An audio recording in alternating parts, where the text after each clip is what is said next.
Hello সবাইকে, আমি পূজা। ওই দিনকে হঠাৎই করে আমার স্টুডেন্ট ঋদ্ধিমান ওদের বাড়িতে গিয়েছিলাম।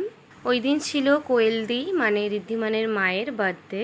কোয়েলদি হচ্ছে এমন একটি পার্সন যে বাকিদের স্পেশাল দিনগুলোতে সব সময় আগে এক্সাইটমেন্ট দেখে এগিয়ে আসে অ্যান্ড সবাইকে স্পেশাল ফিল করানোর চেষ্টা করে।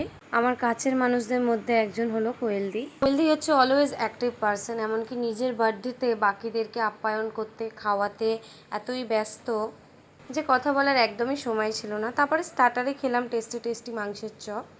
তারপরে ঋদ্ধিদের রুমে ঘুরতে ঘুরতে হঠাৎই আমার চোখে পড়লো এটা তো আমি, আমার সাথে ঋদ্ধি আর অপর্ণার ফটো, আমার দুটো পুচকের সাথে আমি একই ফ্রেমে।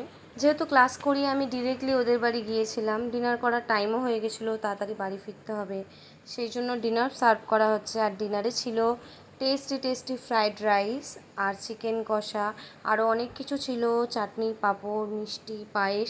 বাট আমি এত কিছু খাইনি, আমি শুধুমাত্র ফ্রাইড রাইস আর চিকেন কষাই খেয়েছিলাম। লাস্টে ছিল স্পাইট, যেটা আমি খাইনি। তারপরে সব কমপ্লিট করে একটুখানি রেডি হয়ে নিচ্ছিলাম, যেহেতু বাড়ি ফিরতে হবে।